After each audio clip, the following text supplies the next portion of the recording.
कारवाने quotes और शायरी channel पर आप सबका इस्तकबाल है। जिंदगी एक सफ़र है और इस सफ़र में सबसे ज़्यादा मुश्किल अपने आप को संभालना है। लाइफ का सबसे मुश्किल टास्क है ये जो अपने अंदर का नफ्स है उसी को हैंडल करना।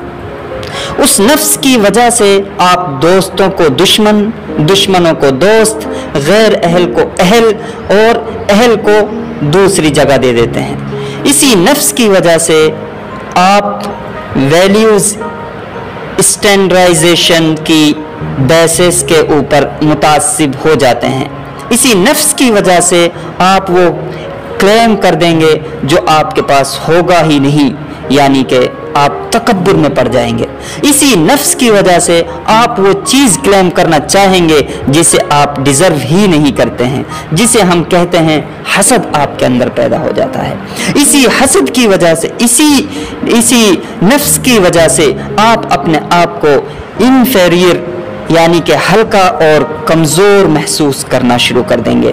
और इसी नफ्स की वजह से आप में फजूल मैं होगी, जिसकी वजह से आप अपने विज़न और मकसद को हासिल करने के लिए लोगों के साथ नहीं आ सकेंगे, लोगों को अपने साथ भी नहीं ला पाएंगे। और इसी नफ्स की वजह से आप लोगों को अपने से दूर कर देंगे।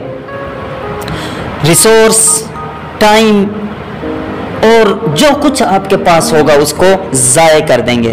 अलगर्ज ये सारा मसला ही नफ्स का है। ये जो मैं है ना इंसान के अंदर, ये बहुत ख़तरनाक और नापाक चीज़ है। ये गुलामाना सोच पैदा कर देती है जिसमें इंसान ये सोचने लगता है मैं क्या कर सकता हूँ, हम तो मजदूर हैं, हम तो कमज़ोर हैं, हम तो सताए हुए हैं। यही नफ्स है जो तकब्बुराना सोच भी पैदा करती है, जिसमें ख्वाब देखना आसान नहीं, क्योंकि मुतकब्बिर शख्स ख्वाब इसलिए नहीं देखता, उसे मेहनत करनी पड़ जाएगी। अगर वो मेहनत करेगा तो फिर गुलामी की सोच रखने वालों का क्या होगा?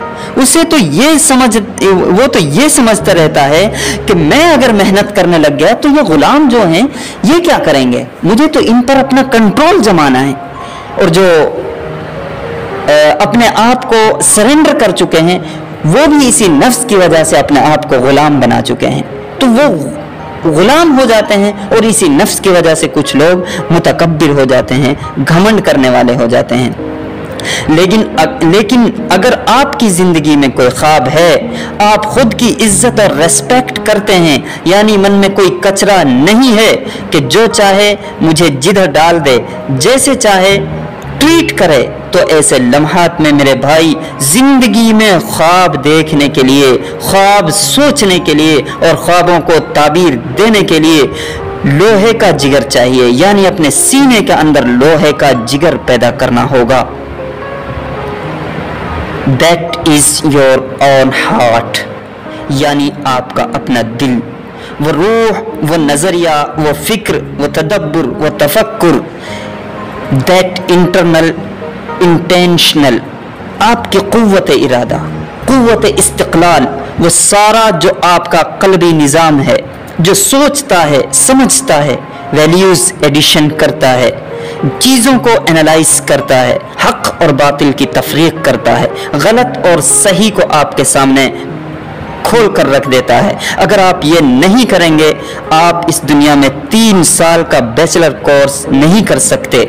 यही अजाब बन जाएगा आपके लिए। You won't be able to handle this. और क्या अभी या अब तक आपको नफ्स के मसाइल नहीं आ रहे हैं? हर जगह हमको नफ्स के मसाइल आते हैं। कभी कभी हमारा दिल करता है कि हम क्लास अटेंड क्यों करें, हम किसी की बात क्यों सुने, हम माँ बाप की बात क्यों माने, हम अपने टीचर्स की क्यों सुने, हम अपने जो पेरेंट्स हैं उनकी क्यों ताबेदारी करें, हम उनकी हर बात को क्यों माने। यही नफ्स है, ये किसी के अंदर नहीं आता। इसीलिए सूरह यूसुफ में कहा इन्न नफ्स लअम्मारतुम बिस्सू, यानी इंसान का सबसे बड़ा दुश्मन जो है वो इंसान का नफ्स है। इसलिए इस नफ्स को मेरे भाई कंट्रोल करना बहुत ज़रूरी है। وہ کہتا ہے نا، کسی شاعر نے کہا اپنے من میں ڈوب کر پاجا سراغ زندگی، تو اگر میرا نہیں بنتا تو نہ بن، اپنا تو بن۔ اس نفس پر کنٹرول کرنا سیکھ لیں۔ انسان کا سب سے بڑا ریلیز ایلیمنٹ اس کے اندر کی آواز ہے، یعنی کہ اس کا نفس۔ میرے بھائی، اس نفس کو کنٹرول کرنا سیکھ لیں۔